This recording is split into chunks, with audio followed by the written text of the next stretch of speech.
Predstava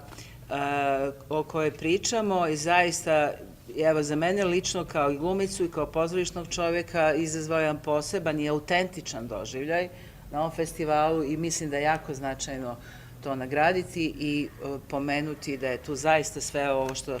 rekla Marina, skladno, nismo znali koga ne bismo nagradili, isto tako iz te predstave, od sjajnih glumačkih uloga,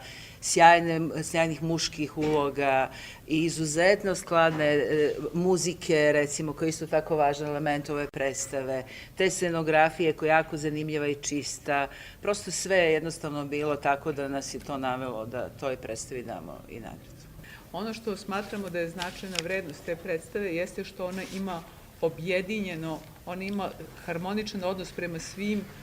elementima predstave. I scenografija odgovara stilu predstave, gluma je usklađena sa stilom predstave, rediteljski postupak je jasan, ali nije nametljiv.